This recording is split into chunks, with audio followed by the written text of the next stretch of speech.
ওখানে গিয়া জোরে জোরে চিল্লায় বলতে হবে লাব্বাইক আল্লাহুম্মা লাব্বাইক লাব্বাইক লা শারীকা লাক লাব্বাইক ইন্নাল হামদা ওয়ান নি'মাতা লাক ওয়াল মুলক লা শারীকা লাক। এটাকে তালবিয়া বলে। কি বলে? হজের নিয়ত আছে? নামাজ ছাড়া? হজ না করা পর্যন্ত মরণ হবে না যদি একটা আমল দি করেন। বান্দা যখন সাদা কাফন পরে লাব্বাইকের আওয়াজ দেয়, জোরে দিবে, আওয়াজটা যতদূর যাবে ওই এরিয়ার সব আল্লাহর ভিন্ন মখলুক তার পক্ষে হাসরের দিন সাক্ষী দিবে। এবং এই পুরা তালবিয়া 4 শ্বাসে পড়া সুন্নত। কয় শ্বাসে? এই মনে রাখবেন, আমি পড়ে শুনাই, এটা খেয়াল করবেন। লাব্বাইক আল্লাহুম্মা লাব্বাইক লাব্বাইক লা শারীকা লাক লাব্বাইক ইন্নাল হামদা ওয়ান নি'মাতা লাক ওয়াল মুলক লা শারীকা লাক। কয় শ্বাস হইল? এই 4 বারে 4 শ্বাসে পড়বেন। এটাও তো আমগো খবর নেই। হ্যাঁ, হজ এত সোজা। শাইখুল হাদিস আল্লামা আজিজুল হক রহমতুল্লাহ আলাইহি বলতেন, হজ যদি কেউ করতে চায় তাহলে প্রথম গিয়া সে দেখবে, দ্বিতীয়বার গিয়া জানবে, তৃতীয়বার গিয়া করবে, তাহলে হবে হজ করা। আরে হজের উপরে একটা কিতাব লেখছেন পৃথিবীর শ্রেষ্ঠ একজন বিখ্যাত আলেম, সমস্ত আলেম তার নাম জানে, তার কিতাব মাদ্রাসায় পড়ানো হয়। উনি গিয়া বাইতুল্লাহ তওয়াফ শুরু করছে উল্টা দিকে, অথচ উনি হজের বই লেখছে বিশাল। ওখানে গেলে সব হুজুর্গ এলেম দুর্বল হয়, বড় কঠিন হালাত। এ ভাই, রসুলের সুন্নত, পানি পান করবেন কোন দিক দিয়া? বাম হাতে। জুতা পরবেন আগে কোন পা? মসজিদে ঢুকবেন কোন পা? রসুলের সুন্নত ভালো কাজ ডান পা। হজ করছেন বা উমরা করছেন কারা? একটু হাত দেখেন তো। খবর নেই, হাত নামান। আচ্ছা, যারা ছবিতে দেখেন খেয়াল করবেন, যারা করছেন এদেরও খেয়াল নেই। প্রত্যেকটা ভালো কাজ ডান দিক দিয়ে শুরু হয়, ঠিক, কিন্তু হজের তাওয়াফ শুরু হয় বাম দিক দিয়ে। কারণ কি? যখন আমরা তাওয়াফ শুরু করি এই সিনাটা বাম দিকটা কাবার দিকে থাকে, খেয়ালও করেন নাই কি? ডান দিক থাকে না বাম সাইড, অর্থাৎ এদিকে ঘুরে। হজরে আসওয়াদ পাথরের গোড়ার থেকে তাওয়াফ শুরু হয়, বামে ঘুরতে থাকবে, ঘুরতে ঘুরতে কয় চক্কর? 7টা।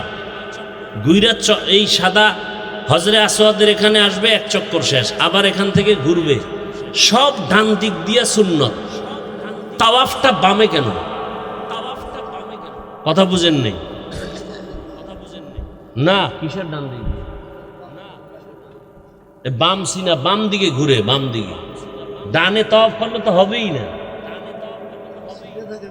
সিনা বাম দিকে শুরু হয়, বামে ঘোরে, বামে তাওয়াফটা শুরুই হয় বাম দিক দিয়ে। এই যেমন এই ধরনের স্টাইল, হ্যাঁ, ডান দিক দিয়ে শুরু করলে এদিক দিয়ে ঘোরা শুরু হইবে। কিন্তু না, এই হজরে আসদ এই কোনায়, ওখান থেকে ঘুরতে থাকবে বামে, বামে ঘুরে আইয়া এখানে আবার ঘুরো। এই সিনা বাম দিকে, বাইতুল্লাহর লাগে সম্পর্ক, ডাইনটা থাকবে এই সাইড। আর যদি ডানে ঘুরি, এদিক থেকে শুরু করি, তাহলে এই সিনা থাকবে কাবার দিকে। না, এই সিনা কখনো কাবার দিকে থাকবে না। আপনি চিন্তা করতে পারেন যে বড় কঠিন কথা, এটা বুঝতেও বড় কঠিন। তাওয়াফের সময় বাইতুল্লাহর দিকে তাকানো যাবে না, কত কঠিন আইন। যখন তাওয়াফ করি হাজি সাহেবরা, বাইতুল্লাহর দিকে তাকায় থাকা যাবে না, নিষেধ। সিনা ফিরানো যাবে না বাইতুল্লাহর দিকে তাওয়াফের সময়, শুধু এইটা থাকবে এই বাম সাইড। বড় কঠিন হালাত। দেখেন, রসুলের রওজায় চিল্লানো যাবে না, চিল্লাইলেই গুনাহ। বাইতুল্লাহ জোরে আওয়াজ না দিলে গুনাহ। লাব্বাইক কেউ যদি কয় আমি বড় লোক মানুষ, একটু আস্তে কই, গুনাহ। ওখানে জোরে চিল্লাও, শুধু চিল্লাও, রমল করো, নাইচা নাইচা হাঁটো। এখন অসৎ চোর, যারা দিনের চোর, এরা যদি আমার এই কথাটারে কাট করে সাইরা দেয় যে হাফিজুর রহমান সাহেব বলছে নাইসা নাইসা তওয়াফ করো, নাচতে কইছে। এরকম বেয়াদবা আমার দেশে আছে না নাই? অভাব নাই। ওই সোরারা তো রমল কি তাও ভালো করে বুঝে না, রমল কি তাও বুঝে না। বুঝাইতে গিয়া বলছি এইভাবে হেলে দুলে তাওয়াফ করতে হবে, এটারে রমল কয়। তুমি ধনী না গরিব ওখানে কোনো মাস্তানি চলবে না। গরিবেরও যেই সুরাত, ধনীরও একই সুরাত, আওয়াজও এক। লাব্বাইক আল্লাহুম্মা লাব্বাইক লাব্বাইক লা শারীকা লাক লাব্বাইক ইন্নাল হামদা ওয়ান নি'মাতা লাক ওয়াল মুলক লা শারীকা লাক। রেকর্ড করলে তো বুঝতে পারবেন এইটা 4 বারে পড়তে হবে। এটা আমরা তো খবরও নেই। আল্লাহ সবাইকে বুঝার তৌফিক দান করে। দয়াময় আল্লাহ আদম নবীকে বানায় জান্নাতে রাখলেন। আল্লাহ কয় আদম তুমি ঘুমাও। এমন ঘুম দিছেন যে মনে হয় আর জীবনে উঠবেন না। আল্লাহ রাব্বুল আলামিন কুদরতের হাত দিয়া আদম নবীর পৃষ্ঠ থেকে পিপিলিকার সুরাতে সবগুলো রূহকে বের করে নিলেন। কিয়ামত পর্যন্ত যত মানুষ আসবে সব প্রাণীর রূহ পিপিলিকার ন্যায় আল্লাহ বের করলেন। আর আদম নবীর এক হাড় থেকে আম্মাজান হাওয়াকে বানাইলেন।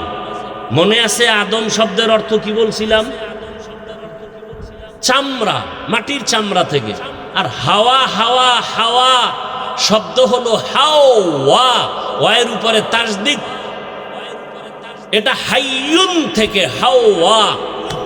হাইয়ুন মানে জিন্দা। হাইয়ুন মানে কি? হুয়াল হাইয়ুল কাইয়ুম। হাওয়াকে হাওয়া বলা হয় কেন?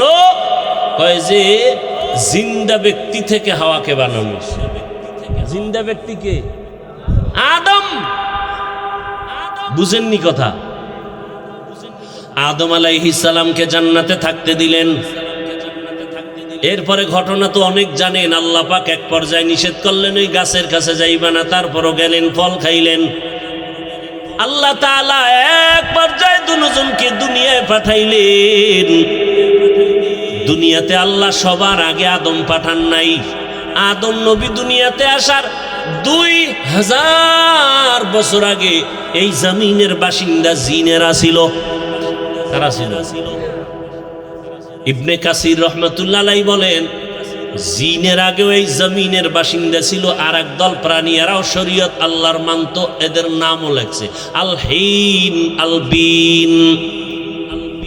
আল-হিন আর বিন নামে এই প্রাণীগুলো জমিনে বসবাস করত। এরপরে জিন, জিনের পরে ফেরেশতা, এরপরে মানুষ আসছে। মানুষের মধ্যে প্রথম আসছে আদম। আদম আসছে কই জানেননি? জানেন না? চরণদ্বীপ ভারতের জমিনে আসছেন পয়গম্বর আদম। আম্মা জান হাওয়া আসছেন আরবের ভিতরে জেদ্দায়। জানার মতো অনেক কথা আছে, বলবো না মোনাজাতের দিকে দৌড় দেব?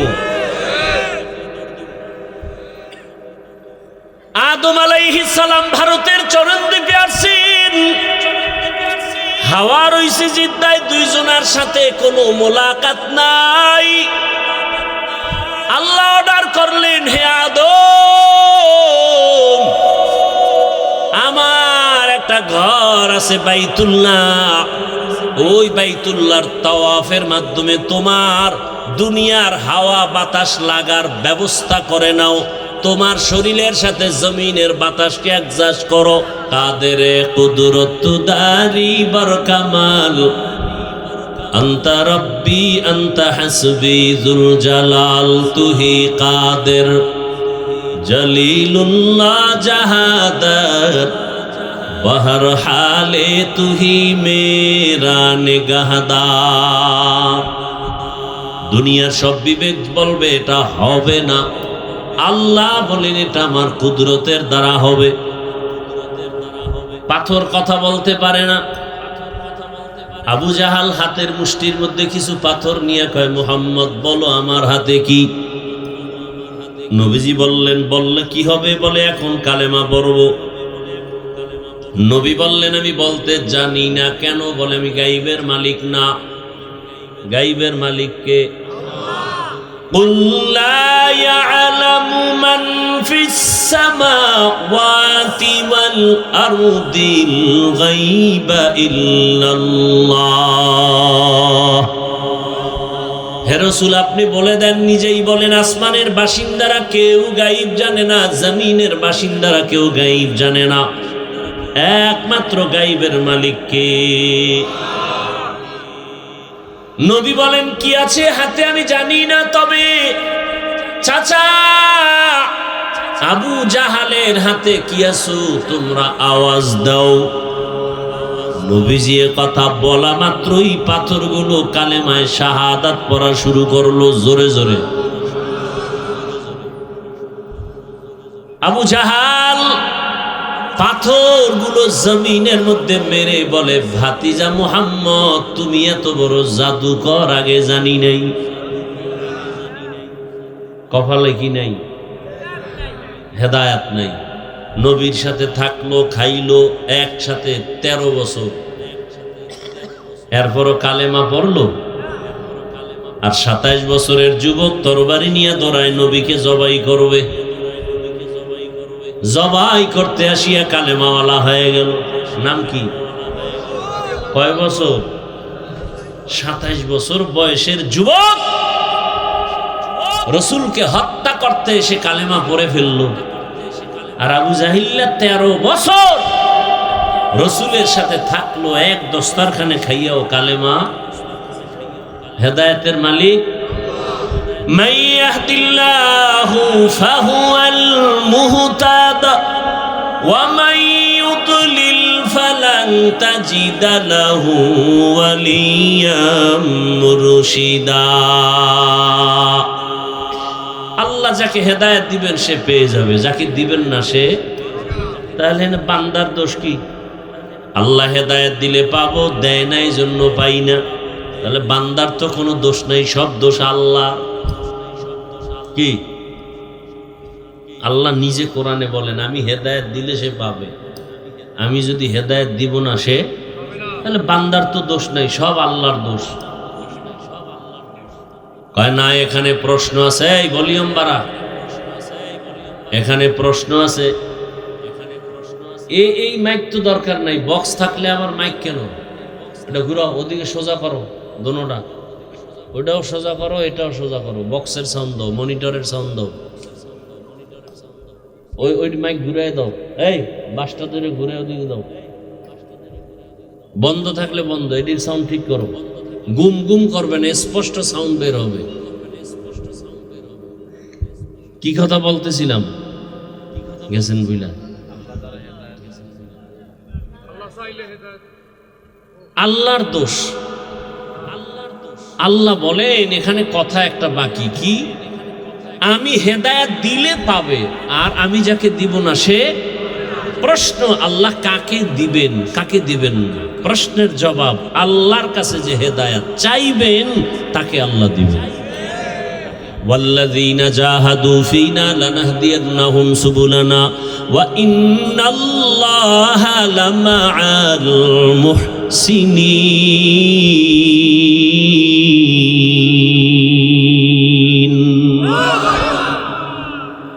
গর্তাওয়াকুল মিকুনিহার সুবহ শাম মিরসানাত রিজকে তু আজলা মাকাম। খারাপ লাগতেছে যেই কথাগুলো শুরু করছি, চলবে? শেষ হইতে ফজর হইব, বাকি আমি 1 ঘন্টার বেশি করব না। কারণ হজের বয়ান এক জায়গায় করছি 3.5 ঘন্টায়ও শেষ করতে পারিনি। আমার জুমার মসজিদে চলে 7-8 জুমা চলবে 2-3 মাস। সব কথা মূল কথাগুলো আমি এখানে বলার চেষ্টা করব ইনশাআল্লাহ। রহমতের নবী যুদ্ধের ময়দানে যাচ্ছেন, সাহাবায়ে কেরামদের কাফেলা নিয়ে। একজন হলে সাহাবী, একাধিক হলে সাহাবা, মহিলা হলে আনহা, পুরুষ হলে আনহু। বেশি হলে আনহুম, মহিলারা বেশি হলে আনহুন্না। সাহাবায়ে কেরামের কাফেলা নিয়ে নবী যাচ্ছেন যুদ্ধের ময়দানে, হেঁটে হেঁটে বহুদূর, পানি নাই, সাথে কূপ নাই, যার যার পাত্রে পানি ছিল তাও শেষ। পিপাসার্ত অবস্থায় বললেন, ইয়া রাসূলুল্লাহ, পানির প্রয়োজন। নবী বললেন, কারো কাছে নাই? বলে নাই। বলে, তো পাত্রের মধ্যে তো এক ফোঁটাও থাকতে পারে, তোমরা সব এক জায়গায় হও, একটা পাত্রে ওই ফোঁটা দাও। দিতে দিতে 1 কাপ, ধরেন কথার কথা, নবীজি আঙ্গুল দিলেন, এই পরিমাণ পানি বাড়তে থাকলো, সবার পাত্র ভরে ফেললো, সবাই পানি পান করলো পেট ভরে, আসুদা হয়ে পানি পান করলো। এরপরও জাগার পানি জাগায় রয়ে গেল। কার কুদরত? একটা মুক্তা থেকে 20 কোটি বর্গ মাইল পানি আসলো, কার কুদরত? আল্লাহর কুদরত। আচ্ছা, বট গাছ আছে তো আমাদের দেশে, মারেফতের খানকা, ওখানে লাল কাপড় দিয়া ডেক টেক বসায়, আছে না? এরা সব বট গাছ তলায় যায় কেন বুঝে আসে না। আচ্ছা দেখেন তো, এই বট গাছটা ছোট না বড়? অনেক বড়। মাগুরা এলাকা, ওদিকে গেলাম যশোর, এক জায়গায় সাইনবোর্ড লেখা শতবর্ষী বট গাছ, অর্থাৎ 100 বছরের বেশি হয়ে গেছে বয়স। আচ্ছা, এই বট গাছটা হয়েছে একটা ফলের থেকে, একটা বিচির থেকে হয়েছে না? সেই বট ফলটা কত বড়? 1 কেজি। সামান্য একটা বটফল থেকে এত বিশাল বড় গাছ কেমনে হলো আমাকে বলেন তো? আল্লাহর কুদরত তো আমরা বলবো, আপনি বলেন কেন? আপনি তো আল্লাহরে মানেন না, মানলে তো দাড়ি কাটতেন না। আল্লাহর কুদরত তো আমরা বলবো। আচ্ছা, একই পাতিলে ভাত তরকারি রান্না হয়, একই মশলা একই আগুনে রান্না করেন আমার আম্মা জান রাঁধুনি, খানা খাই একই তরকারি, মা বাপ ভাই বোন সব একসাথে, ঠিক না? মা বাবা দিন দিন হয় দুর্বল একই তরকারি ভাত খাইয়া, আর আমরা সন্তানরা হই সবল। কারণ কি? আরে আল্লাহর কুদরত তো আমরা বলবো। আপনারা যারা আল্লাহকে মানেন না, আপনারা যুক্তি দেন, আপনারা বারবার যুক্তি চান, যুক্তিবাদী দেন যুক্তি। কারণ কি? একটা গরু বাচ্চা দেয় 1টা, কুত্তায় বাচ্চা দেয় 5টা। কেউ গরু জবাই, কুকুর জবাই করে না, হাজার লাখ গরু জবাই হয়, এরপরও গরু বেশি না কুকুর? কারণ কি? আবারও কয় আল্লাহর কুদরত। আল্লাহর কুদরত বলবে তারা যারা তাহাজ্জুদ পড়ে, যারা দাড়ি কাটা, ওরা আল্লাহর কুদরত মানে না, আল্লাহকে মানে না। যারা সুদের টাকায় ব্যবসা করে, ওরা আল্লাহর, পৃথিবীতে নিকৃষ্ট আল্লাহর বড় দুশ্মন। 24টা ঘন্টার সেকেন্ডে সেকেন্ডে তার আপন মায়ের সাথে জিনা জিনা জিনা। হজ করলে কবুল হবে না, সুদের টাকায় যাদের নাম আছে এরা জিকির করলে কবুল হবে না, নামাজ পড়লে কবুল হবে না, দান করলে সওয়াব হবে না, মাদ্রাসা করলে সওয়াব হবে না, মোনাজাত দিলে কবুল হবে না, তওবা না করে কবরে গেলে, কোরআনের আয়াত, চিরস্থায়ী জাহান্নাম। কয়দিন? 1 সপ্তাহ। হ্যাঁ, এই দেশে সুদ নাই, ঘুষ নাই, নিমক হারামের গোষ্ঠী। ভোটের আগের রাত্রে যারা খাইছে পায়খানা, কেউ খায় নাই। সবগুলো হারামখোর, সবগুলো হারামখোর। এই টাকা খাইয়া রক্ত হইছে শরীরে, রক্ত হারাম। এদের জন্য ওই অংশ জান্নাত হারাম। যারা টাকা খাইছে ওরাও জালেম, যারা ভোটের আগে টাকা খাওয়াইছে ওরাও জালেম। আল্লাহ হেদায়াত দান করুন। ওই দিন টের পাইছেননি কিছু পিসাবের মুরিদের ধাক্কা কেমন? ভোটের আগে টাকা খাইয়া জিকিরের অ্যাকশন, আরশে আজিম। কত তাবলিগওয়ালা ভাগরিওয়ালা হাজি সাহেবের ইমান 0 পয়েন্টে গেছি গা ভোটের আগের রাতে। কি আমি মাঝে মাঝে বলি না, কার ইমানের পার্সেন্ট কত মজবুত? মাইয়া বলা বিয়া সময়ে দেখা যায়।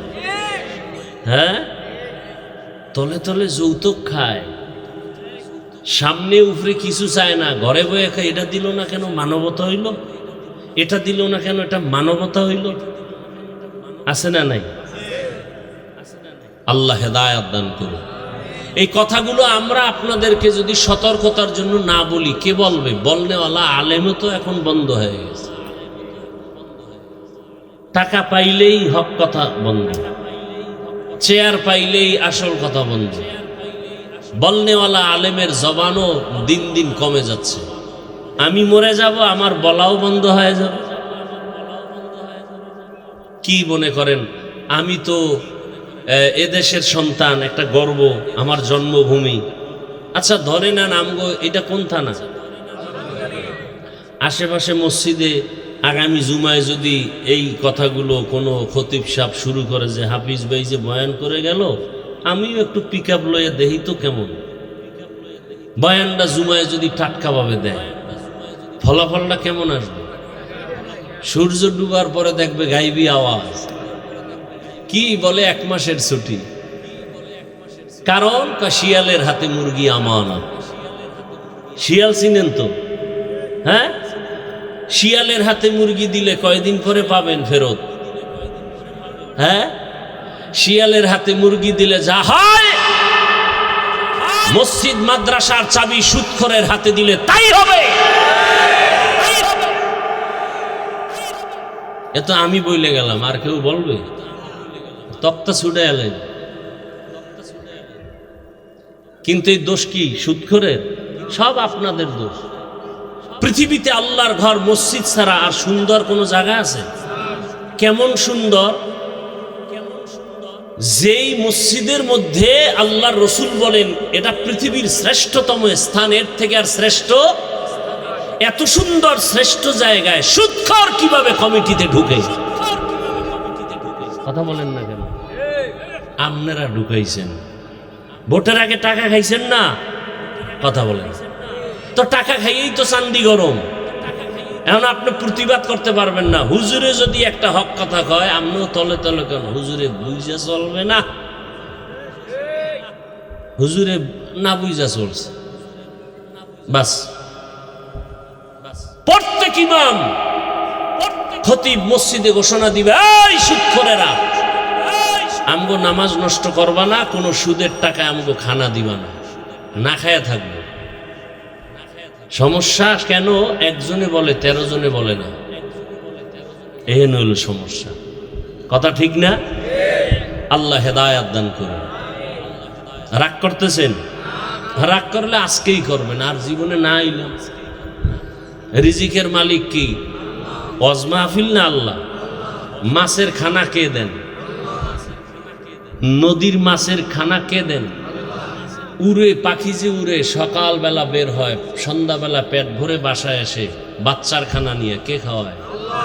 জঙ্গলে হাজারো প্রাণী আছে, কে খাওয়ায়? গর্তের পিপিলিকার খানা কে দেন? বলেন ওরা দামি না আমরা দামি? তো ওদেরে দিলে আল্লাহ আমগো দিবেন না? তাহলে এত ভয় কেন, এত পেরেশানি কেন? আরে ভয় তো আপনি করবেন না, ভয় করবে তো ওই ব্যক্তি আপনাকে। দেখবেন, একটা কথা মনে রাখবেন, লিখে রাখবেন, যদি আপনি সৎভাবে চলেন না, গরিব হলেও সব টাকাওয়ালারাও আপনাকে ভয় করবে।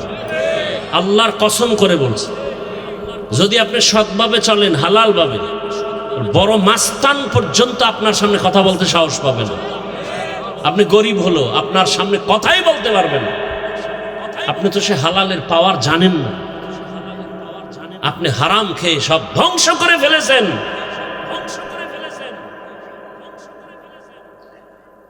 নিজের ছেলে কই, মেয়ে কই, খবর নাই। গর্ব করে আমার ছেলে এনজিওতে চাকরি করে, বেতন 30, এমনি হেমনে আরো 30, এমনি হেমনে গর্ব করে বাবা। আছে না নাই?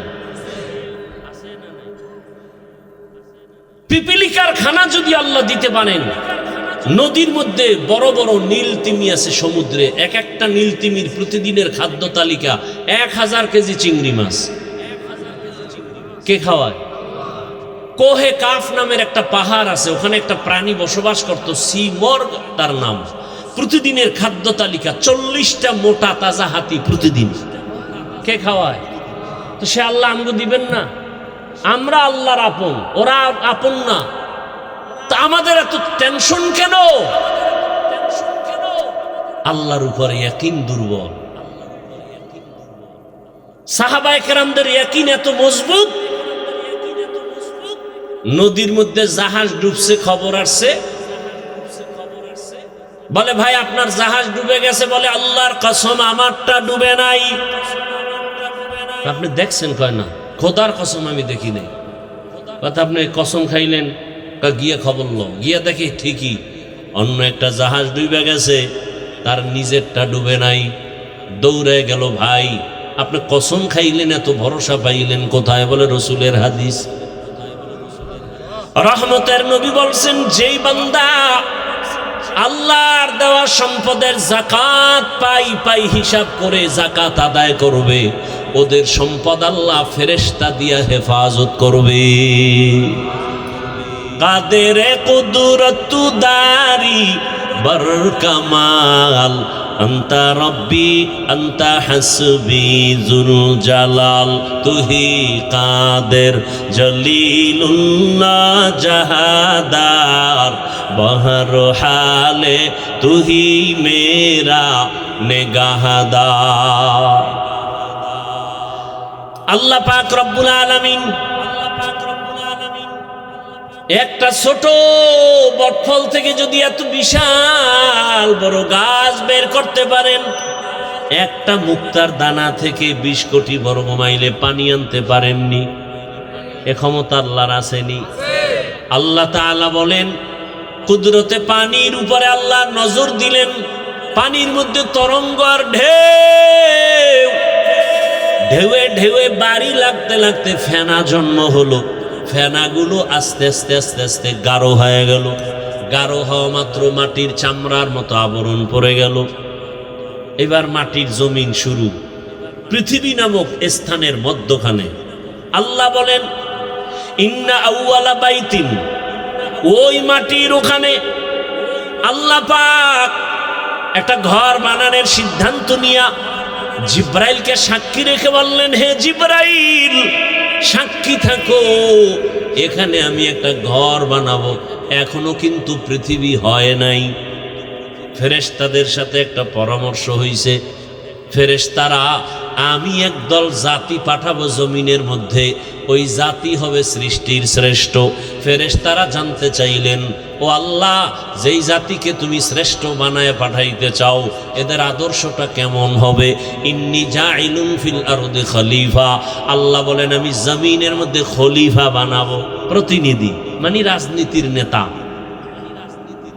কি চিন্তা করেন, আল্লাহ বলছেন আমি প্রতিনিধি বানাবো, এখানে একদল বক্তারা ওয়াজ করে আল্লাহ রাজনীতির নেতা বানাইবেন। নেতা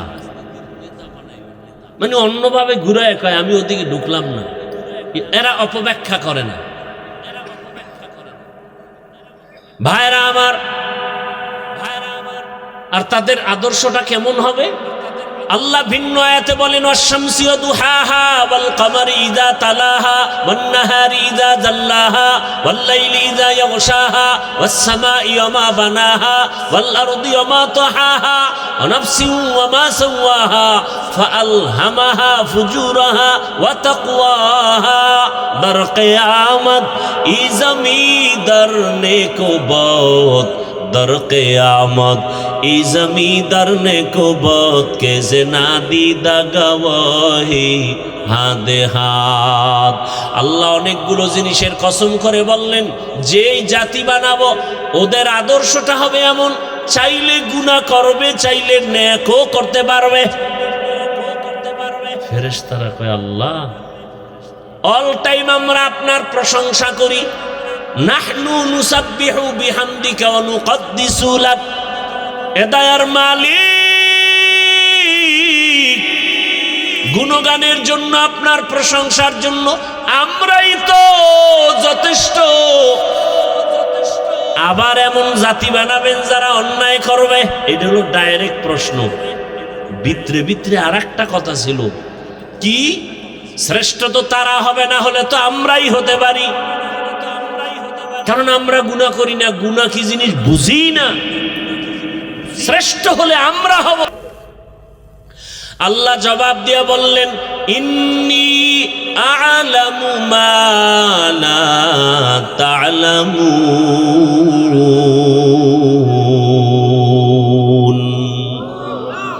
আমি আল্লাহ যাহা জানি তোমরা তা কিছুই জানো না। অর্থাৎ আমি আল্লাহ জানি ওই জাতি গুনাহ চাইলেই করতে পারবে, কিন্তু এমন একদল আমার বান্দা জমিনে থাকবে এরা গুনাহ করবে দূরের কথা, এদের কাছে কোনো গুনার আসরও লাগতে পারবে না। এমনও জাতি অবস্থা তাদের অন্তরে হবে। আল্লাহ পাক এইবার সিদ্ধান্ত করে ফেললেন যে ফেরেশতারা তোমরা বুঝো না কেমনে শ্রেষ্ঠত্ব দান করব, এবার তুমি বাস্তবে একটা নমুনা দেখাই। আল্লাহ নমুনা দেখাইতে গিয়া আদমকে বানাবার সিদ্ধান্ত নিলেন। ঘর বানানোর সিদ্ধান্ত আগে, এবার আদমকে বানাবেন। পৃথিবী নামের মধ্যখানে পানির উপরে মাটির আবরণ।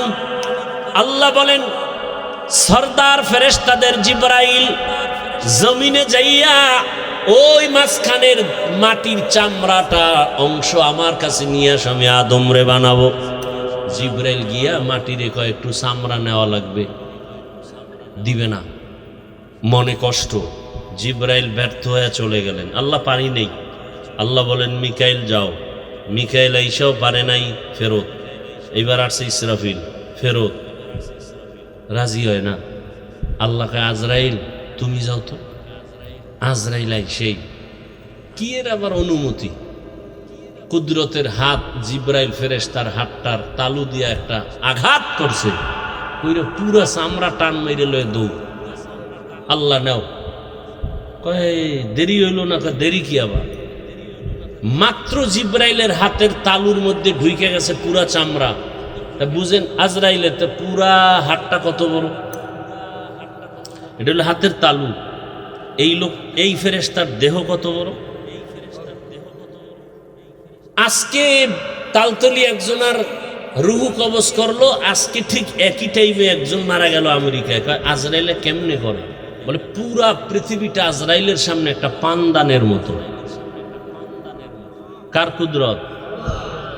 এবার আল্লাহ ওই প্রথম পৃথিবীর ওই যে চামড়ার মতো হইছে, এখান থেকে আল্লাহ আদমকে বানালেন,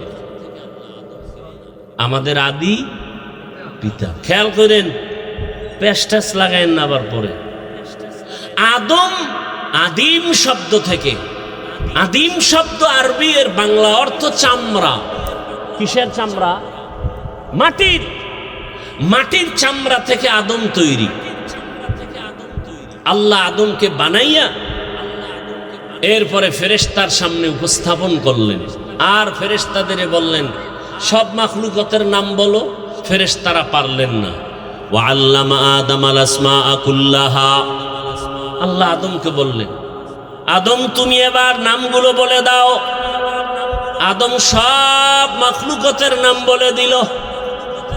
এবার ফেরেশতারা কয়, আমরা নিজের যে বড় মনে করছিলাম, মনে মনে ভয় পেয়ে গেছে, আমরা তো আসলে বড় হওয়ার যোগ্য।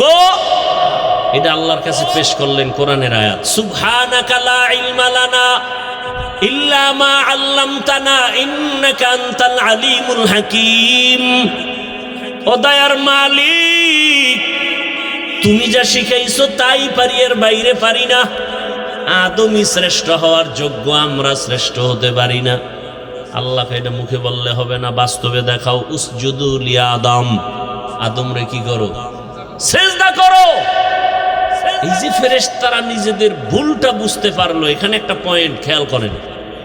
ফেরেশতারা আল্লাহর কাছে ক্ষমা চাইল, যদিও তারা নিজেরা মনে করছেন আমাদের দুর্বলতা, ভুল, কিন্তু এটা আল্লাহর আদালতে কিনা। কথা বলেন না কেন? কি আপনাদের খারাপ লাগতেছে? আল্লাহর আদালতে কিনা, ভুল না। কিন্তু এখানে একটা পয়েন্ট মনে রাখবেন, এই যে ফেরেশতারা আল্লাহর কাছে ক্ষমার প্রার্থনা করলো, ডাইরেক্ট করে নেয়, একটা ওসিলা পেশ করছে। কি পেশ করছে?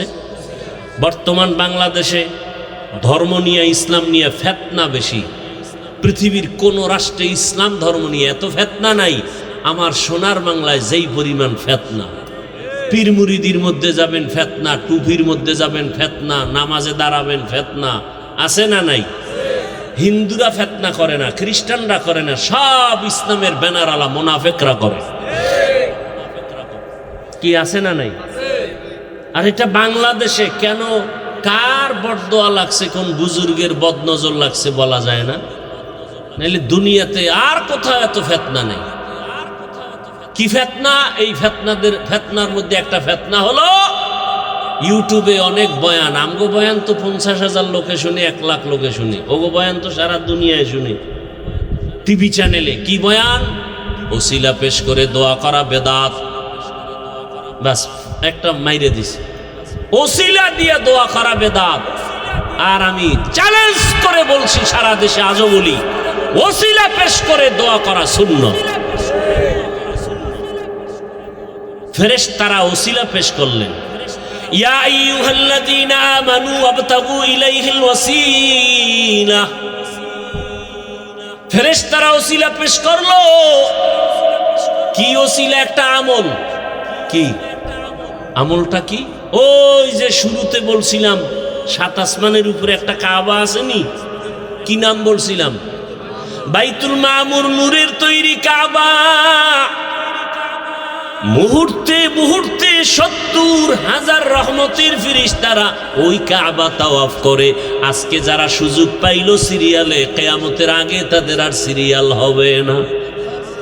এবার বুঝেন ফেরেশতা কি পরিমাণ আল্লাহ বানায় রাখছেন, যে আজকে একবার যারা 70,000-এর কাফেলা তাওয়াফের সুযোগ পেল, কিয়ামতের আগে আর পাবে না। এর মধ্যে সিরিয়ালে ফেরেশতা আছেই। বাইতুল মামুর, ফেরেশতারা বললেন, হে আল্লাহ, শ্রেষ্ঠ আমরা হওয়ার যোগ্য না, তবে নিজেদের মধ্যে যে একটা ভাব তৈরি করেছিলাম, ভুল হয়েছে, মাফ করে দাও। মাফের ওসিলা বাইতুল মামুরের তাওয়াফের ওসিলায় মাফ করো। আল্লাহ কয়, তোমরা গুনাহ কি জিনিস বুঝোই না? নিজে নিজে একটা ধারণার উপরে নিজের ভুল স্বীকার করে ক্ষমা চাইতে গিয়ে একটা ওসিলা পেশ করেছো, কাবার তাওয়াফ। আর আমি যাগো বানামু শ্রেষ্ঠ জাতি হিসাবে, এরা তো কত গুনাহ করবে, ইচ্ছা করে হাতের গুনাহ, চোখের গুনাহ, জবানের গুনাহ। এই যে মোবাইলের দ্বারা হচ্ছে না, সারা রাত মোবাইল ঘরে নিয়ে গুনাহ, চোখের গুনাহ, হাতের গুনাহ, জবানের গুনাহ, অন্তরের গুনাহ, কল্পনায় কল্পনায় গুনাহ। আল্লাহ মোবাইলের গুনাহ থেকে আমাদেরকে হেফাজত করেন। ভাইরা আমার, আল্লাহ পাক বললেন, ও ফেরেশতারা, তোমরা ওসিলা পেশ করেছো বাইতুল মামুর, কাবার তাওয়াফ। আমার যেই জাতি বান্দা হবে শ্রেষ্ঠ, এরা অন্যায় করে ক্ষমা চাওয়ার দরকার। এদেরও তো একটা ঘর বানানো প্রয়োজন। ও জিবরাইল, যাও ওই আদম রে যেই মাটির থেকে বানানোর সিদ্ধান্ত নিলাম, ওখানে বাইতুল্লাহ নির্মাণ করো। প্রথম বাইতুল্লাহ নির্মাণ হয় জিবরাইল আমিন ফেরেশতার মাধ্যমে। এরপরে জমিনে আল্লাহ ঘর বানাইলেন বাক্কা নগরীতে। বাক্কা মানে এখন যার নাম মক্কা, আগে ছিল তার নাম। এগুলো এক ব্যাখ্যা। আর এক কথা হলো, না বাক্কা কেন বলা হয়? কাবা যে এরিয়ায় আছে এই জায়গাটির নাম বাক্কা, আশেপাশের জায়গার নাম মক্কা। আবার বলে বাক্কা কেন বলে? বাক্কা শব্দের অর্থ হলো নত হওয়া। কি হওয়া? ওখানে গেলে সব মাস্তান কি হয় না, ধনী লোক একটু ভাব নেয়, ওখানে কোনো ভাব চলে। রিক্সা ড্রাইভারও সাদা কাফন পরে লাশের মতো কাফন লাগাও। ধনী তুমি একই পোশাক পরো, মাথায় টুপি রাখা যাবে না, পায়ে কোনো জুতা রাখা যাবে না, সেলাইবিহীন কাপড় পরো। এবং এই কাপড় পরা অবস্থায় কোনো আতর লাগানো যাবে না, সাবান দিয়ে ডোলে গোসল করা যাবে না, কোনো একটা বিচিও খোটে রক্ত বার করা যাবে না। ওখানে গিয়া জোরে জোরে চিল্লায় বলতে হবে, লাব্বাইক আল্লাহুম্মা লাব্বাইক, লাব্বাইক লা শারীকা লাকা লাব্বাইক, ইন্নাল হামদা ওয়ান নি'মাতা লাকা ওয়াল মুলক লা শারীকা লাক। এটাকে তালবিয়া বলে। কি বলে? হজের নিয়ত আছে? নামাজ ছাড়া? হজ না করা পর্যন্ত মরণ হবে না যদি একটা আমল দি করেন। করবেন না হুদে কইয়া লাভ কি? করবেন। যারা 5 ওয়াক্ত নামাজ পড়ে না এরা তো আমল জীবনেও করতে পারবে না, সম্ভবই না। আর এই 5 ওয়াক্ত নামাজের পরে ওই আমলটা করলে তার হজ করা ছাড়া মরণ হবে না।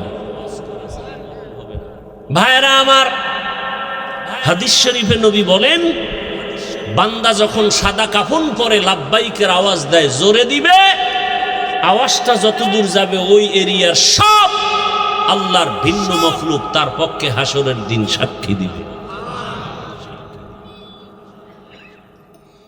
এবং এই পুরা তালবিয়া 4 শ্বাসে পড়া সুন্নত। কয় শ্বাসে? এই মনে রাখবেন, আমি পড়ে শুনাই, এটা খেয়াল করবেন। লাব্বাইক আল্লাহুম্মা লাব্বাইক, লাব্বাইক লা শারীকা লাক লাব্বাইক, ইন্নাল হামদা ওয়ান নি'মাতা লাকা ওয়াল মুলক লা শারীকা লাক। কয় শ্বাস হইল? এই 4 বারে 4 শ্বাসে পড়বে।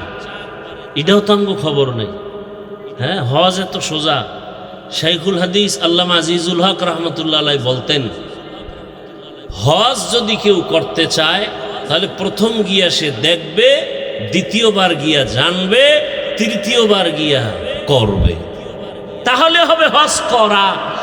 আরে হজের উপরে একটা কিতাব লেখছেন পৃথিবীর শ্রেষ্ঠ একজন বিখ্যাত আলেম, সমস্ত আলেম তার নাম জানে, তার কিতাব মাদ্রাসায় পড়ানো হয়।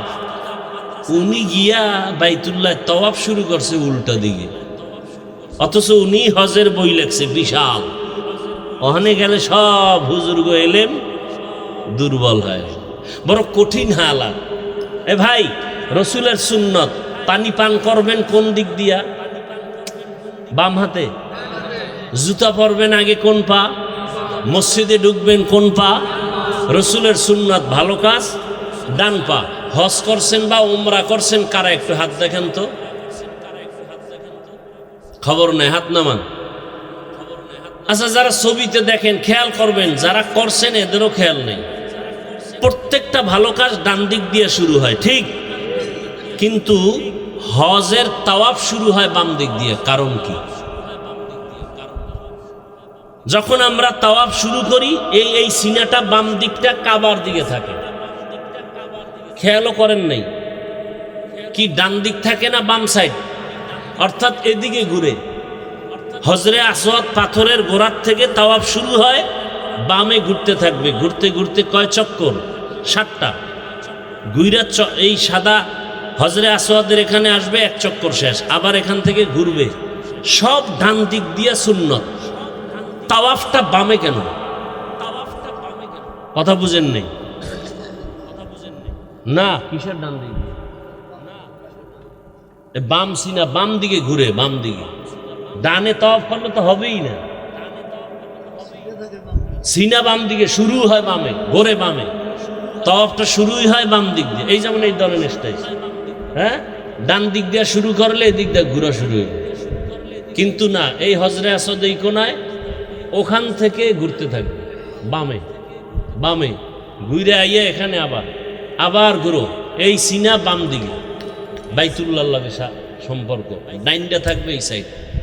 আর যদি ডানে ঘুরি, এদিক থেকে শুরু করি, তাহলে এই সিনা থাকবে কাবার দিকে। এই সিনা কখনো কাবার দিকে থাকবে না।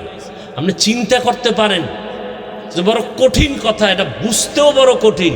তাওয়াফের সময় বাইতুল্লাহর দিকে তাকানো যাবে না, কত কঠিন আইন। যখন তাওয়াফ করি হাজি সাহেবরা, বাইতুল্লাহর দিকে তাকায় থাকা যাবে না, নিষেধ। সিনা ফিরানো যাবে না বাইতুল্লাহর দিকে তাওয়াফের সময়, শুধু এইটা থাকবে বাম সাইড। বড় কঠিন হালাত। দেখেন, রসুলের রওজায় চিল্লানো যাবে না, চিল্লাইলেই গুনাহ। বাইতুল্লাহ জোরে আওয়াজ না দিলে গুনাহ। লাব্বাইক কেউ যদি কয় আমি বড় লোক মানুষ, একটু আস্তে কই, গুনাহ। ওখানে জোরে চিল্লাও, শুধু চিল্লাও, রমল করো, নাইচা নাইচা হাঁটো। এখন অসৎ চোর, যারা দিনের চোর, এরা যদি আমার এই কথাটারে কাট করে সাইডে দেয় যে হাফিজুর রহমান সাহেব বলছে নাইসে নাইসে তওয়াব করো, নাচতে কইছে, এরকম বেদবা আমার দেশে আছে না নাই? অভাব নাই। ওই চোরারা তো রমল কি তাও ভালো করে বুঝে না, রমল কি তাও বুঝে না। বুঝাইতে গিয়া বলছি এইভাবে হেলে দুলে তাওয়াফ করতে হবে, এটারে রমল কয়। তুমি ধনী না গরিব, ওখানে কোনো মাস্তানি চলবে না। গরিবেরও যেই সুরাত, ধনীরও একই সুরাত, আওয়াজও এক। লাব্বাইক আল্লাহুম্মা লাব্বাইক, লাব্বাইক লা শারীকা লাকা লাব্বাইক, ইন্নাল হামদা ওয়ান নি'মাতা লাকা ওয়াল মুলক লা শারীকা লাক। রেকর্ড করলে তো বুঝতে পারবেন এইটা 4 বারে পড়তে হবে। এটা আমরা তো খবরও নেই। আল্লাহ সবাইকে বুঝার তৌফিক দান করে। দয়াময় আল্লাহ আদম নবীকে বানায় জান্নাতে রাখলেন। আল্লাহ কয় আদম তুমি ঘুমাও, এমন ঘুম দিছেন যে মনে হয় আর জীবনে উঠবেন না। আল্লাহ রাব্বুল আলামিন কুদরতের হাত দিয়া আদম নবীর পৃষ্ঠ থেকে পিপিলিকার সুরাতে সবগুলো রূহকে বের করে নিলেন। কিয়ামত পর্যন্ত যত মানুষ আসবে সব প্রাণীর রূহ পিপিলিকার ন্যায় আল্লাহ বের করলেন। আর আদম নবীর এক হাড় থেকে আম্মাজান হাওয়াকে বানাইলেন। মনে আছে আদম শব্দের অর্থ কি বলছিলাম? চামড়া, মাটির চামড়া থেকে।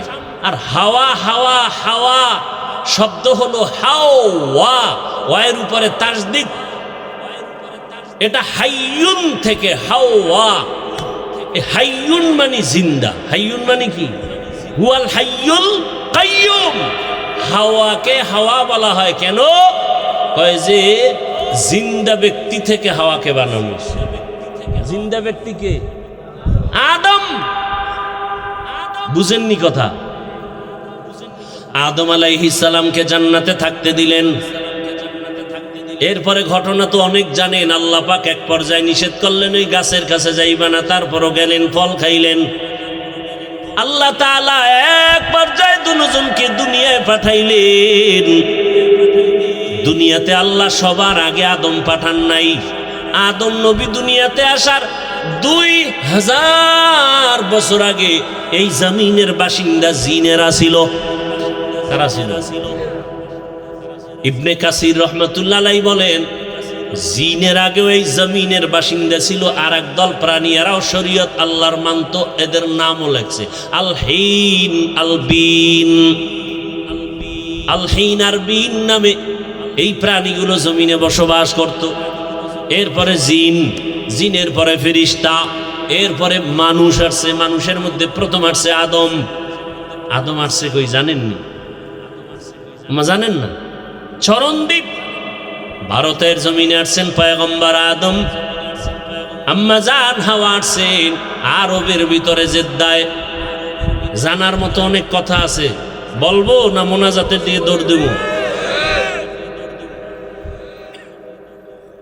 আদম আলাইহিস সালাম ভারতের চরণদ্বীপে আসছেন। হাওয়া রইছে জিদ্দায়, দুইজনের সাথে কোনো মোলাকাত নাই। আল্লাহ অর্ডার করলেন, হে আদম, আমার একটা ঘর আছে বাইতুল্লাহ, ওই বাইতুল্লাহর তাওয়াফের মাধ্যমে তোমার দুনিয়ার হাওয়া বাতাস লাগার ব্যবস্থা করে নাও। তোমার শরীরের সাথে জমিনের বাতাসকে অ্যাডজাস্ট করো। ভারতের জমিন এমন এক বরকতের জমিন, এখান থেকে পায়ে হেঁটে হেঁটে আব্বা জান আদম 1000 বার বাইতুল্লাহ গিয়া হজ করেছেন। কয়বার? 300 বার বড় হজ, 700 বার উমরা। কোথার থেকে হেঁটে গেছেন? তাহলে ভারতের জমিন খারাপ? ভালো মানে আমার বাবার দেশ। এখন ওই সোরারা কইব আমি ভারতের দালাল, কথা হয় না। আমি বলি তোর 14 গোষ্ঠী দালাল, আমরা নয়। ভারতের জমিন এমন বরকতের জমিন যেখান থেকে পৃথিবীর ইতিহাসে প্রথম বাইতুল্লাহর হজ শুরু হয়েছে কার মাধ্যমে? আদম আলা নবিয়িনা ওয়া আলাইহিস সালাতু ওয়াস সালামের মাধ্যমে। কয় হাজার বার? 300 বার বড় হজ, 700 বার। এর খবরও তো নেই। এই বয়ানটা সেদিন দিছি, সেদিন কোথায় জানি, বাগেরহাট। এর মধ্যে লাগিয়ে গেছে বেয়াদবি করলে ওই মা বাবার অবৈধ, মা বাবার অভিশপ্ত বেয়াদব সন্তানগুলোই আলেমের বিরোধিতা করে।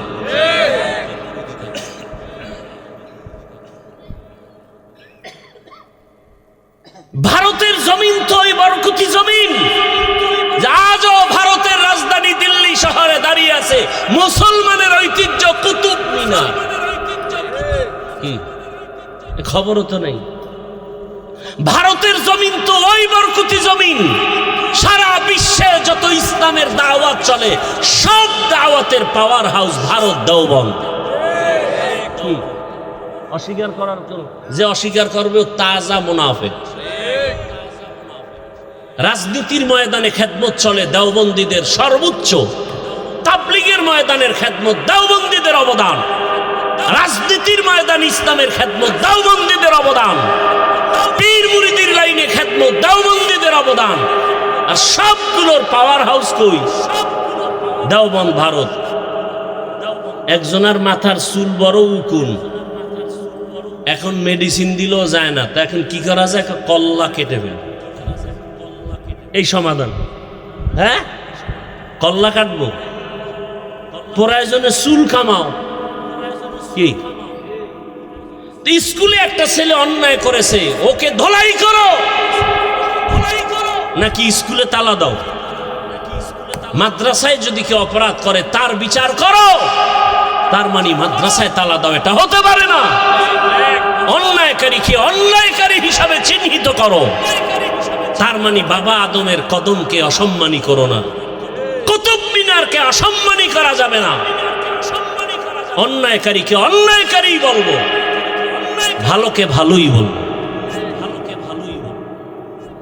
বাইতুল্লাহ গেলেন, আরাফার ময়দানে দুজনের সাথে মোলাকাত হলো।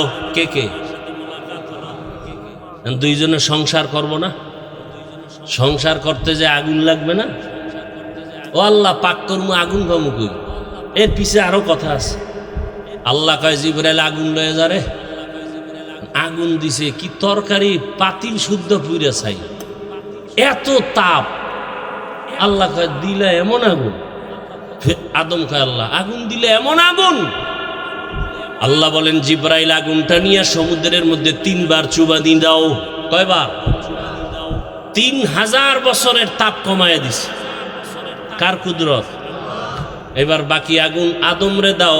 আরো যা বাকি আছে আদমের প্রয়োজনের বাইরে কয়টি পাহাড়ের পাথরে মারো। পাথরে মেরে দিলেন। এই জন্য পাথরেও কি আছে? পানির মধ্যে কি আছে? আগুন আছে। এবার দুইজনে সংসার শুরু করলেন, দুইজন মিলে। এবার আল্লাহ সন্তান দিতে শুরু করলেন। বছরে 2 জন, আগামী বছর 2 জন, পরের বছর 2 জন, এক ছেলে এক মেয়ে, এক ছেলে এক মেয়ে। আগের বছরের ছেলে পরের বছরের মেয়ের সাথে বিয়া। কার মাইয়ার সাথে কার পোলার বিয়া? কথা হয় না, দেখছেন নি? কারবার হুশ নেই। এটা কার ছেলে আর কার মেয়ে?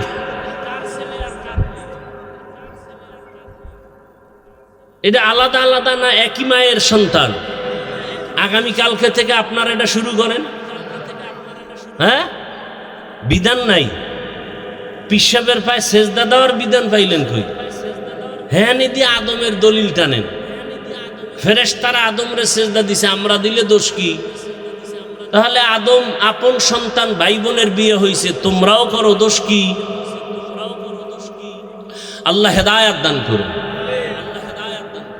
বছরে বছরে 2 জন, এক সন্তান আসছে একা। শীষ আলাইহিস সালাম একা। কারণ হ্যাঁ আরো ঘটনা আছে। কাবিল একটারে আবার জবাই করে মাইরে লাইছে না, হাবিল কাবিলের ঘটনা। সেখানে তো এক ভাই আছে, বোন আছে, ভাই নাই। তার জোড়া লাগবে না? হায় হায়। আস্তে আস্তে আস্তে আস্তে এক পর্যায়ে আদম নবী বাইতুল্লাহ সুন্দর করে নির্মাণ করলেন। আদম নবী দুনিয়াতে আসার, দুনিয়ায় আইসা বাইতুল্লাহ নির্মাণ করার পর আদম নবী এক পর্যায়ে দাওয়াতের কাজ করে চলে গেলেন। শীষ নবী চলে গেলেন। 600 বছর পরে জমিনের সব মানুষগুলো ইবলিসের পরামর্শে মূর্তি পূজা শুরু করলো। আদম নবী বিদায়ের কয়শো বছর পর? 600 বছর পরে মূর্তি পূজা শুরু, চলতে থাকলো আরো 600 বছর। কত হইল টোটাল? 1200 বছরের সময় পৃথিবীর একটা মানুষ ছিল না যে মূর্তি পূজা করে নাই। ঠিক 1200 বছরের পরে পৃথিবীর প্রত্যেকটা মানুষ যখন মূর্তি পূজায় লিপ্ত, ঠিক সেই সময় আল্লাহ নূহ নবীকে পাঠাইলেন। কাকে? নূহ নবী আইসা 850 বছর দাওয়াত দিয়া মাত্র 40 জনারে মূর্তি পূজা থেকে ফিরাইলেন। কয়জন? 40 জন। আবার কয়শো বছরে 40 জন? 950 950 বছর। আল্লাহ জানাই দিলেন, এই নূহ, তুমি আর 1000 বছর দাওয়াত দিল, একটা লোক আর মূর্তি পূজা, এই 40 জন। নূহ নবীকে যদি আর ফিরে নাই আয় তখন মাইরে ফেলাও, এটির সব দোয়া করে দিলেন। আল্লাহ কোরআনে সে দোয়ার কথা বলছেন।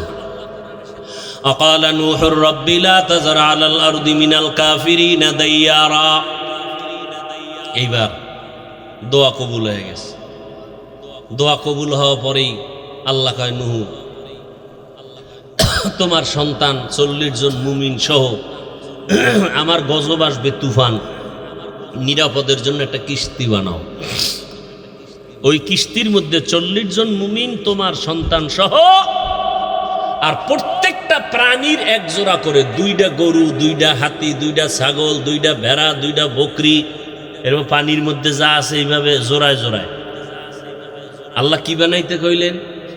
কিস্তির মানে কি বলেন? সবাই বলেন, একবার বলেন নাউজুবিল্লাহ, আবার বলেন। আজকে থেকে আর জীবনে নৌকা বলবেন মানে আওয়ামী লীগেরটা না, এটা আপনি বলেন না বলেন, এটা আবার প্যাঁচ লাগায় না। নূহ নবীর নৌকা বলবেন না। আচ্ছা বলেন তো, পৃথিবীতে এমন কোন নৌকা আছে যে এক জোড়া হাতি, এক জোড়া গরু, 40 জন লইয়া উঠবেন? মেয়া 13 জন উঠা পইরা যাইতে লইছিলাম, পইরা গেছি, ধর ধর ধর কইয়া নাই। তাহলে এটা আসলে কি নৌকা ছিল না জাহাজ? হ্যাঁ, জাহাজ। তালে তালে আমরা বাঙালি তো নৌকা বইলে ফেলাইছি, নৌকা ঢুকে গেছে ঘরে ঘরে। নূহ নবীর নৌকা না জাহাজ? কি আপনার যুক্তি কি বলে? নৌকায় সম্ভব এক জোড়া হাতি নেওয়া, এক জোড়া গরু, এক জোড়া ভেড়া, এক জোড়া বকরি, এক জোড়া হরিণ, এক জোড়া বাঘ, সিংহ, এরপর 40 জন মুমিন। নৌকা না জাহাজ? জাহাজ বানাইলেন। এরপরে ঘটনা তো আপনারা জানেন, এমন তুফান আসলো, নূহ নবীর 3 সন্তান আর 40 জন মুমিন ছাড়া আর একটা মানুষও দুনিয়াতে বেঁচে নেই।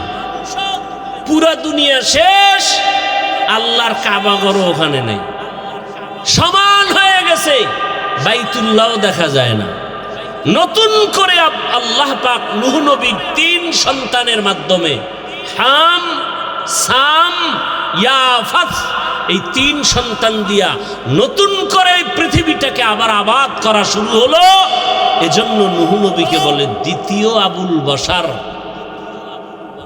প্রথম আবুল বাশার কে? আদম আলাইহিস সালাম, প্রথম আদি পিতা। দ্বিতীয় আদি পিতা নূহ আলাইহিস সালাম। এই 3 সন্তান দিয়া এবার দুনিয়া আবার আস্তে আস্তে আস্তে আস্তে এক পর্যায়ে আল্লাহ এই 3 সন্তান মিলে ওই সময় একটা শহর নির্মাণ করলো। আধুনিক বিশ্বে ইরাকের অন্তর্গত ওই শহরটার নাম কোরআনের ভাষায় বাবেল শহর। কি শহর? বাবেল শহরের এক সময় অধিপতি ছিল নমরুদ। নমরুদ একদিন স্বপ্ন দেখে আগুন উঠছে, ঘুমের ভিতরে আগুন উঠে পুরা বাবেল ধ্বংস। গণকারী পণ্ডিতের কয় কি দেখলাম? কয় তোমার শনি। কি দেখছো? এমন এক পুত্র ছেলে আসবে, তোমার এই খোদাইগিরি সব শেষ। নমরুদ দেখায় তাহলে জন্ম নিয়ন্ত্রণ শুরু। এটারে বলে বার্থ কন্ট্রোল। জন্ম নিয়ন্ত্রণ হারাম। পৃথিবীর ইতিহাসে জন্ম নিয়ন্ত্রণ আইন প্রথম পাশ করে নমরুদ, আর এই আইনের ডাইরেক্টর বানাইছে ইব্রাহিম নবীর বাবা আজরকে। আল্লাহ কয় যেখানে বাঘের ভয়, ডাইরেক্টরের ঘরেই আমি ইব্রাহিমরে পাঠাবো। আসলেন ইব্রাহিম নবী। ইব্রাহিম নবী এসে নমরুদের খোদাগিরি খতম করে বাইতুল্লাহ নির্মাণ করলেন। শিশু সন্তান কাকে দিয়া? ইসমাইল নতুনভাবে বাইতুল্লাহ নির্মাণ করলেন একটা পাথরের উপরে দাঁড়াইয়া। এরপরে বাইতুল্লাহ বানাইছেন। এখন বাইতুল্লাহ দরজা দেখছেন কয়টা? একটা। ঠিক ওই বরাবর ওই পাশে আর একটা দরজা ছিল, দুই দরজার ছিল, এবং উপরে ছাদ ছিল না, খোলা ছিল। আল্লাহ বাইতুল্লাহ নির্মাণ করার পরে বাইতুল্লাহর পাশে একটা পাহাড় আছে, ওই যে পানির জমিন মনে আছে? কথা হয় এটা নড়াচড়া করে, নড়াচড়া করে। আল্লাহ পাক বলেন আলাম নাজআলিল আরদা মিহাদা ওয়াল জিবালা, পাহাড় দিয়ে প্যারাক মারলেন। পৃথিবীতে আল্লাহ প্রথম জমিনে পাহাড় বানাইছেন, যেই পাহাড়, ওই পাহাড়ের নাম জাবালে আবু কোবাইস। বাইতুল্লাহর পাশে বর্তমান বাদশার বাড়ি উঠানো ওই পাহাড়ের উপর জাবালে আবু কোবাইসে আল্লাহ অর্ডার করলেন ইব্রাহিম, আবু কোবাইস পাহাড়ে উঠা তুমি হজের এলান করে দাও। এই বাইতুল্লাহ হজ যারা করবে, তোমার আওয়াজ যারা শুনবে তারা হজ না করে মরবে না। ইব্রাহিম নবীকে আমার আওয়াজটা কদ্দূর যাইব? এই নদীর ঘাটে। আওয়াজ দেওয়া তোমার দায়িত্ব, পৌঁছানোর দায়িত্ব আমি আল্লাহ। মুফাসসিরিনে কেরাম বলেন ইব্রাহিম নবী যখন আওয়াজ দিলেন, মায়ের গর্ভের বাচ্চার কান পর্যন্ত আল্লাহ আওয়াজ পৌঁছায় দিলেন। রুহের জগতে যত মানুষ কিয়ামত পর্যন্ত আসবে, সব রুহের জগতে আওয়াজ পৌঁছায় দিলেন। এবং এই আওয়াজ যারা শুনে লাব্বাইক বলেছে, এরা হজ না করে মরবে না। এইবার আপনার ডাক কবুল হয়েছে কিনা, আমারটা কবুল হয়েছে কিনা নমুনা তো বোঝা যাইব না। যারা নামাজ ধরে ফেলছেন, এবার আমলটা বলি। মনে আছে একটা আমলের কথা বলবো। প্রতিদিন ফজরের নামাজের পরে, সূর্য উঠার পরে আর একটা নামাজ আছে, কেউ জানেননি? ওই নামাজটা কি নামাজ? কয় রাকাত? 2 রাকাত। বল, ধমক দিলি রাকাত বাইরে যায়, ধমক দিলি রাকাত বাড়ে। ধমক দিছি কয় 2, আর এক ধমকে 4, আর এক ধমকে 6। 4 রাকাত। কয় রাকাত?